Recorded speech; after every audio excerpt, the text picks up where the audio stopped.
চুপচাপ, একদম শান্ত, স্থির,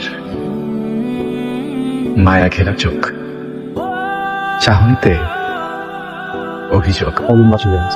দোষ দেখ, যে যে সিদ্ধান্তটা নেয় সে তো বুঝে শুনে নেয়, তাই না? তুই বিষয়টা বুঝতেছিস না কেন? তুই বোঝার চেষ্টা কর। আমি কেন স্টেপ বসাবো বল? তুই তো পেতে ভাই, আমি তো মানুষ, তাদের নিজেদের ভালোর জন্য যখন যেমন হয়েছে তারা সেটা করেছে, যেটা ভালো লেগেছে সেটা করেছে। তখন তো আমাদের একটু ভাবি বুঝতে।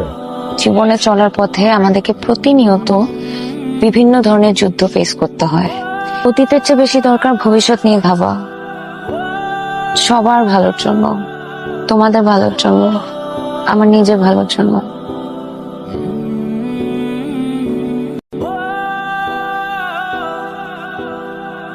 জায়গাটা খুব সুন্দর, কিন্তু এই জায়গাটাকে অ্যাসাইনমেন্টের জন্য পারফেক্ট। ইরা, আমি কি তোমাকে জানতে পারি? আমি আমাকে ততক্ষণ বুঝতে দেই না যতক্ষণ না আমি বোঝাতে চাই। তুমি আমাকে যতটুকু চেনো বা জানো সেটা তোমার ভ্রম হতে পারে। Subscribe.